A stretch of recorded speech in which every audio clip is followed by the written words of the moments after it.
एक छोटे से गांव में सुबह की खिलती हुई धूप में एक ऐसा घर जहां पर रामलाल अपनी कुर्सी पर बैठे हुए हैं। बगल में उनकी पत्नी सुमित्रा पास में ही बैठी हुई।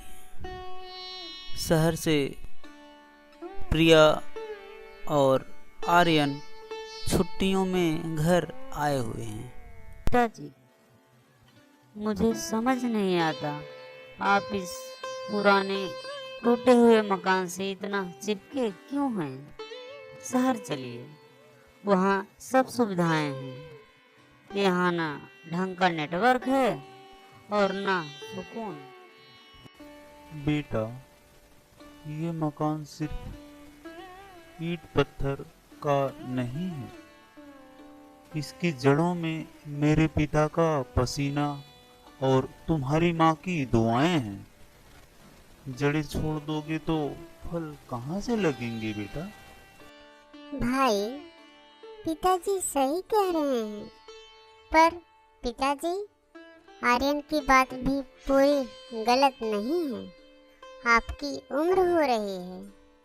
यहाँ सीढ़ियाँ चढ़ने में आपको तकलीफ होती है। बिटिया, तकलीफ शरीर को होती है, मन को नहीं।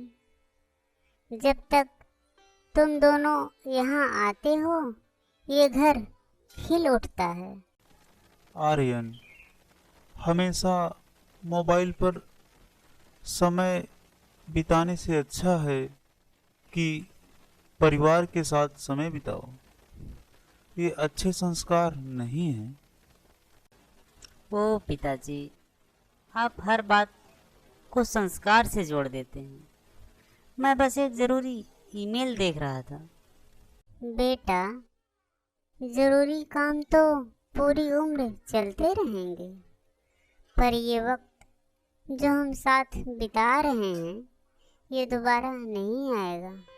भाई, याद है जब बचपन में बिजली कट जाती थी तो हम इसी मेज पर मोमबत्ती जलाकर कहानियाँ सुनते थे। तब तो ईमेल नहीं थे, फिर भी हम खुश थे। वो वक्त अलग था प्रिया। आज की दुनिया में अगर आप तेज नहीं दौड़ोगे तो पीछे छूट जाओगे। दौड़ना बुरा नहीं है आर्यन, पर ये देख लेना कि कहीं पीछे मुड़कर देखने पर तुम्हें अपना कोई चेहरा ही ना दिखे। इंसान रिश्तों के बिना अधूरा है। अगले दिन गांव में भारी बारिश हो रही थी। आर्यन की महंगी गाड़ी कीचड़ में फंस जाती है। वह परेशान होकर उसे निकालने की कोशिश करता है, पर नाकाम रहता है। सब बेकार है। न यहाँ कोई मैकेनिक है, न कोई मदद करने वाला। तभी गांव से कुछ लोग आते हैं।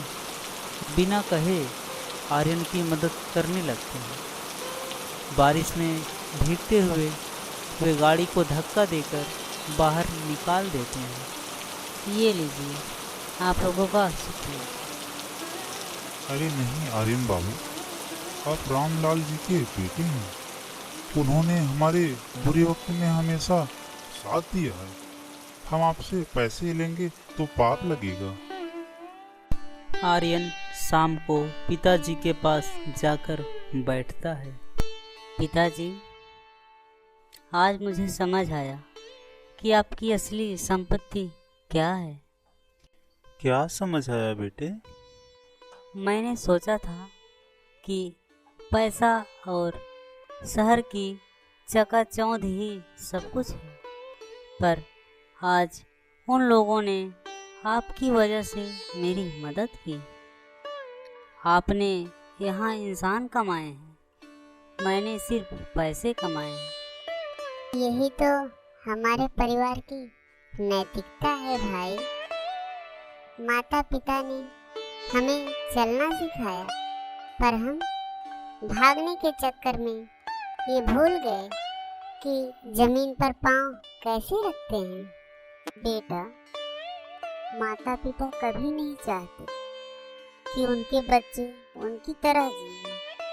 हम चाहते हैं तुम हमसे ऊंचा उड़ो, पर अपनी मिट्टी को कभी मत भूलना। मुझे माफ कर दीजिए पिताजी, मैं अब समझ गया हूँ।